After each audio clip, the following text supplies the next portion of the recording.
Olá! Que bom ter vocês conosco. Nós somos uma IA do Ponto Geek, curadoria humana por Gordo Geek. Hoje é 3 de junho de 2025. E hoje a gente mergulha numa história que, olha, parece coisa de filme. Recebemos um material super bacana sobre o Airbnb. Vamos destrinchar juntos como é que uma ideia que surgiu quase na brincadeira para pagar o aluguel virou esse gigante que mudou o jeito de viajar. Exato. E quem foram os criadores por trás disso tudo? E claro, vamos abordar as polêmicas, que são muitas e colocam a plataforma sempre nos holofotes. Prepara aí que a conversa vai ser boa, tem muita coisa pra gente explorar. É uma trajetória fascinante mesmo. O material que chegou pra gente mostra muitos altos e baixos, sabe? Momentos de pura criatividade, uns perrengues gigantescos.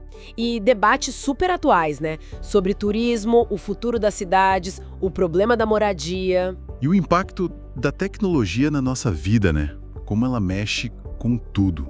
Vamos desempacotar essa história. Então vamos lá. A origem, segundo o que a gente leu aqui, não tem nada de plano mirabolante. Pelo contrário, nasceu de um aperto financeiro daqueles. Isso aí. A gente está falando de 2007 e 2008 lá em São Francisco. Dois amigos designers, o Brian Chesky e o Joe Gebbia, recebem uma notícia nada boa. O aluguel do AP deles ia aumentar. E não era pouco, tipo 25%, né? Exatamente. E para piorar a situação, os dois estavam desempregados, sem grana. Um cenário bem complicado. Ao mesmo tempo, eles ficam sabendo que ia rolar uma conferência de design super importante na cidade. E o que acontece? Tudo lotado. Hotel, impossível achar vaga. A cidade ia bombar de gente precisando de um lugar para ficar. E aí, no meio do desespero para pagar as contas, surge aquela luzinha, né? Uma ideia quase desesperada mesmo. Totalmente. Por que não alugar uns colchões infláveis aqui na sala do nosso apartamento? Os famosos airbeds. Simples assim. Montaram um sitezinho bem básico chamado Airbed and Breakfast. Cama de ar e café da manhã. Literal. Bem isso, né? A proposta era essa. Um colchão inflável e um café da manhã. Nada a ver com o luxo que alguns Airbnbs oferecem hoje. E não é que deu certo. Eles conseguiram 3 hóspedes para tal conferência. Conseguiram. Faturaram uns $1.000, o suficiente, olha só, para pagar o aluguel daquele mês. Deu um alívio. Mas o mais interessante que os relatos apontam é que, além da grana, eles descobriram outra coisa, né? Exato. Descobriram que adoraram a experiência. Curtiram receber a galera, mostrar a cidade, ter essa troca humana. Foi inesperado. Parece que essa conexão foi a faísca inicial, mesmo que eles nem imaginassem o tamanho que isso ia tomar. Naquele momento, acho que eles não viam como a grande ideia de negócio. Era mais um jeito de ganhar um fôlego financeiro para pensar na grande ideia, sabe? Mas essa hospitalidade meio improvisada, na raça, foi o que plantou a sementinha. Com certeza. Aí eles pensaram, opa, talvez tenha algo aqui. E decidiram chamar um terceiro amigo, o Nathan Bleicher-Chick. Ah, o cara da tecnologia. O programador que podia dar um jeito naquele site básico. Isso, para profissionalizar um pouco a coisa. Aí tentaram um lançamento mais, digamos, oficial. Miraram outra conferência famosa, a South by Southwest, o SXSW, em 2008. Prepararam tudo, divulgaram, e o resultado? Olha, um fracasso retumbante. Os relatos são até engraçados. Pouquíssimos anúncios, tipo quase ninguém querendo alugar, e só conseguiram 2 ou 3 reservas no evento todo. Só isso? Nossa! E tem mais. Uma dessas reservas, pasme, foi feita pelo próprio Brian Chesky. Talvez para testar ou só para ter algum movimento ali. Já mostra a dificuldade, né? Total, ninguém entendia direito. Dormir na casa de um estranho num colchão de ar soava muito esquisito, meio inseguro. A desconfiança era enorme. Exato. Construir confiança foi o primeiro grande desafio deles. E tem até uma história engraçada desse SXSW. Conta aí. Na hora de pagar um anfitrião que hospedou o Brian, ele simplesmente esqueceu de sacar dinheiro. Deu maior climão. Mostra como até o básico do pagamento era um problema ali no comecinho. Mas olha que interessante, mesmo com esse banho de água fria do SXW, eles não desistiram, viram outra chance pintando. A Convenção Nacional Democrata de 2008 em Denver, onde o Barack Obama ia fazer aquele discurso histórico. A cidade também ia ficar lotada. Era a chance de tentar de novo, dessa vez com mais barulho, mais mídia, né? Exato. E dessa vez, a estratégia funcionou. Até demais. Fizeram uma campanha mais forte, focando na falta de hotel. O resultado? O site bombou tanto que saiu do ar várias vezes. Sério? Sim, o tráfego foi absurdo. O PayPal chegou a bloquear a conta deles, achando que era fraude, por causa do volume de pagamento. Centenas de pessoas anunciaram, centenas reservaram. Parecia que agora ia. Finalmente. Só que não, né? Pois é. Assim que a convenção acabou, o movimento sumiu. Despencou de novo.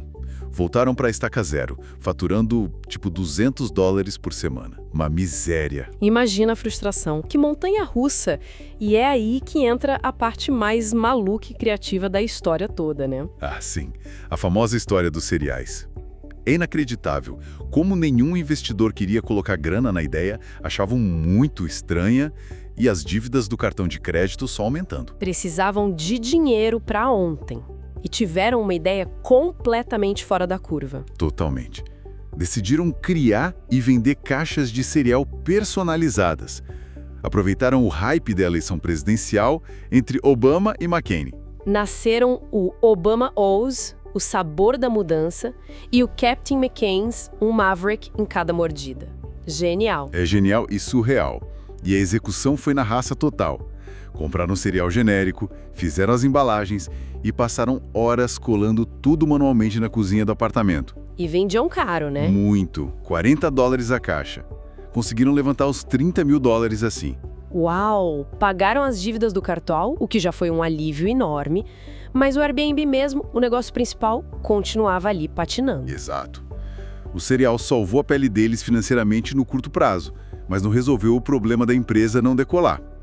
Virou um case de pensar fora da caixa, de ser um serial entrepreneur.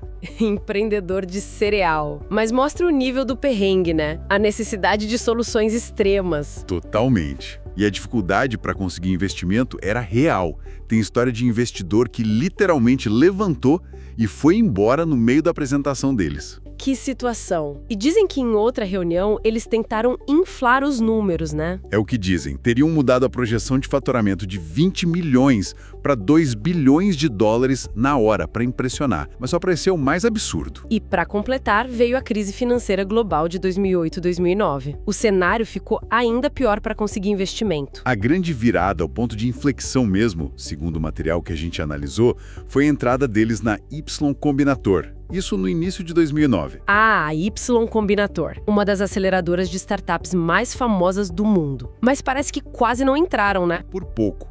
O fundador, o Paul Graham, achou a ideia do Airbnb meio fraca no começo. O que o convenceu, olha só, foi justamente a história dos cereais. Sério? Por quê? Ele viu ali o que ele chamava de resiliência de barata, a capacidade de sobreviver a qualquer custo, de se virar nos 30. Ele valorizava muito essa garra nos fundadores. Faz sentido. E como foi lá dentro da Y Combinator? Deve ter sido intenso. Muito. Foco total. Os 3 fundadores foram morar juntos no mesmo apartamento para cortar custo e viver o negócio 24 horas por dia. E definiram uma meta bem pé no chão, a lucratividade de miojo. Lucratividade de miojo? Como assim? Era gerar receita suficiente para pagar o aluguel e comer miojo, basicamente. Uns $1.000 por semana. Levaram tão a sério que botaram um gráfico de acompanhamento da meta até no espelho do banheiro. Que pressão! E que conselhos-chave eles receberam lá? 2 foram muito importantes, segundo os relatos. O primeiro: é melhor ter 100 usuários que te amam do que 1 milhão que apenas gostam de você. Interessante. O foco na qualidade e não na quantidade inicialmente. Exato. Esquece crescer rápido agora. Concentre em fazer esses primeiros usuários se apaixonarem pelo serviço. A experiência tinha que ser incrível para eles. E o segundo conselho, que parece meio estranho para uma empresa de internet. Pois é. Façam coisas que não escalam. Soa bizarro, né? Startup quer escalar. Mas a ideia do Paul Graham era: saiam do computador, vão para a rua, encontrem seus usuários de verdade, entendam os problemas deles na prática, mesmo que isso não dê para replicar para milhões depois. E eles fizeram isso. Foram para Nova York, onde tinham a maioria dos seus poucos usuários na época. Foram mesmo. Bateram na porta dos anfitriões, tomaram café, conversaram, ouviram tudo. Viram como eles usavam o site, quais eram as dificuldades reais. E foi aí que perceberam algo crucial, né? Exatamente. Nessa interação cara a cara, eles notaram uma coisa básica. As fotos dos anúncios eram péssimas, escuras, tremidas, mostrando bagunça, com o celular da época. Imagina, não dava vontade nenhuma de reservar. Total. A foto é tudo na hora de escolher onde ficar. E o que eles fizeram a respeito? Uma decisão ousada, pelo que li. Muito ousada para uma startup quase quebrada. Contrataram fotógrafos profissionais e ofereceram fotos de graça para todos os anfitriões de Nova York. De graça? Nossa, deve ter custado caro. Custou. Era algo que definitivamente não escalava, mas o resultado foi impressionante e imediato. Os anúncios com fotos boas começaram a reservar muito mais. Dobraram, triplicaram as reservas. Ficou claro, qualidade visual era a chave para construir confiança e desejo. Que sacada genial! Nascida da observação direta, de fazer coisas que não escalam. E foi nessa época também que simplificaram as regras, né? Acabaram com aquela história de ter que ser colchão inflável, ter café da manhã obrigatório, do anfitrião ter que estar lá. Ah, sim. O nome encurtou para só Airbnb. Deram mais liberdade para os anfitriões. Isso abriu muito mais as portas para diferentes tipos de acomodações e anfitriões entrarem na plataforma. E olha, a partir dessas mudanças todas, as fotos, as regras mais simples, o foco na experiência vindo da Y Combinator, aí sim o crescimento começou a ficar exponencial. Foi uma combinação de fatores, sabe? Que fatores foram esses, principalmente? Primeiro, o timing foi perfeito. A crise econômica pós-2008 fez muita gente precisar de renda extra. Alugar um quarto ou a casa virou uma opção real. E do outro lado, os viajantes também queriam economizar, buscando alternativas aos hotéis. O Airbnb caiu como uma luva nesse cenário, né? Exato. E a plataforma em si melhorou muito. O design ficou mais limpo, mais fácil de usar, e o sistema de avaliações mútuas foi fundamental. Hóspede avalia anfitrião, anfitrião avalia hóspede. Isso criou uma base de confiança que era essencial. E a tecnologia por trás também evoluiu, imagino. Com certeza. Começaram a usar mais inteligência artificial para sugerir coisas personalizadas. E desenvolver um sistema de pagamento próprio, seguro, que resolveu aquele problema lá do começo. E o famoso efeito de rede, né, que impulsiona essas plataformas. Fundamental. Quanto mais anfitrião entrava numa cidade, mais útil a plataforma ficava para o viajante. E quanto mais viajante usava e deixava a avaliação boa, mais gente se animava a ser anfitrião. É um ciclo poderoso que se autoalimenta. E a expansão internacional foi muito rápida, diferente de hotel que precisa construir prédio, né? Muito mais ágil. A plataforma era a mesma, era só adaptar. De repente tinha anúncio de castelo na Europa, iglu não sei onde, casa na árvore. A promessa de viver como um local, fugir do padrão de hotel, pegou muita gente. E aqui no Brasil, como foi a estratégia de chegada? O material fala de uma adaptação local. Sim, eles fizeram um globalization muito bem aqui. Mantiveram o padrão global da marca, mas adaptaram tudo para o nosso mercado. Ofereceram um boleto bancário, que era super importante na época. Atendimento em português, campanhas com a nossa cara. Isso. E tomaram a decisão importante de abrir escritórios físicos aqui, não operar só de longe. Isso ajudou a criar relação com os anfitriões, entender o mercado, conversar com autoridades. Foi chave para ganhar a confiança do brasileiro, que ainda estava descobrindo essa tal de economia compartilhada. Mas claro, esse crescimento todo não veio sem um caminhão de problemas e polêmicas, né? Uma das primeiras grandes crises foi de segurança. A história da anfitriã AJ ficou super famosa. Nossa, esse caso de 2011 foi um marco negativo. A anfitriã teve o apartamento totalmente vandalizado, destruído por um hóspede. Caiu na mídia e gerou um pânico geral entre os anfitriões. A confiança na plataforma balançou feio. E a resposta inicial do Airbnb parece que não foi das melhores. Foi lenta, meio na defensiva, muito criticada. Mas aí, diante da repercussão, o Brian Chesky veio a público, assumiu a responsa e anunciou medidas sérias. A principal foi a garantia ao anfitrião. Ah, o seguro, que cobre danos à propriedade, né? Exato. Começou com $50 mil, depois subiu para $1 bilhão e aplicaram retroativamente para cobrir o prejuízo da EJ. Além disso, criaram linha de emergência 24 horas, dobraram a equipe de suporte e segurança. Foi um investimento alto, mas necessário para mostrar que eles apoiavam os anfitriões, né? Sem eles, o negócio não existe. Essencial para reconstruir a confiança. Mas aí veio outra batalha constante, a regulamentação. O modelo do Airbnb simplesmente não se encaixava nas leis de hotelaria e zoneamento de muitas cidades. Era tecnicamente ilegal em muitos lugares, né? Isso gerou briga feia. Briga feia e longa. Cidades como Nova York, Paris, Berlim, Barcelona viraram campos de batalha. Prefeituras, hotéis, moradores contra o Airbnb. E o principal argumento contra é o impacto no mercado de moradia, certo? Esse é o ponto mais crítico. Acusam o Airbnb de tirar imóveis do aluguel de longo prazo. O dono prefere alugar por dia para turista que paga mais do que para morador local. Isso diminuiria a oferta de casa para morar, o que faria os aluguéis subirem. E contribui para a gentrificação, né? Expulsando o morador antigo de bairro que fica na moda. Exato. E tem a crítica de quem realmente lucra com isso. Não é só a pessoa alugando um quarto extra.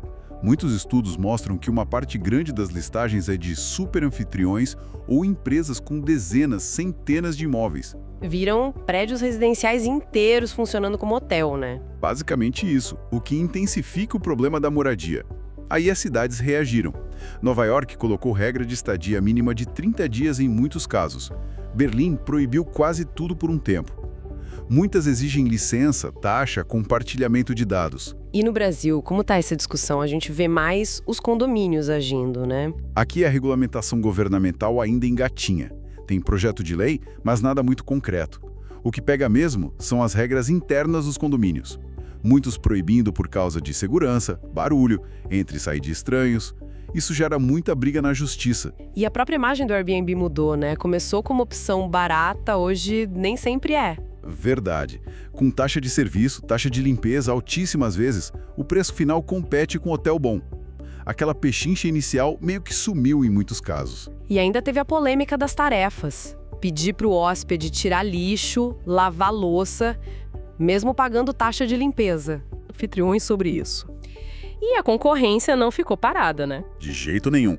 Booking, Expedia, com o Vrbo, Alugue Temporada, todos entraram pesado nesse mercado. Até o hotel lançou a opção de aparte hotel para competir. O jogo ficou bem mais duro para o Airbnb. E falando em jogo duro, veio a pandemia de Covid-19. Aquilo foi o teste supremo para o Airbnb, né? Viagem parada, fronteira fechada, o negócio deles parecia fadado ao fracasso. Foi um baque violento. Chamaram de Apocalipse Airbnb. Em 8 semanas, perderam 80% das reservas, bilhões em cancelamentos solicitados. Um cenário de caos. E o dilema? Cancelar para o hóspede ou proteger a renda do anfitrião? Uma escolha impossível. Optaram por permitir o cancelamento para o hóspede, priorizando a saúde.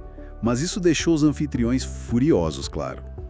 Para compensar, criaram um fundo de 250 milhões para cobrir parte das perdas deles. E tiveram que demitir muita gente, né? Sim, um corte doloroso de 25% da força de trabalho global.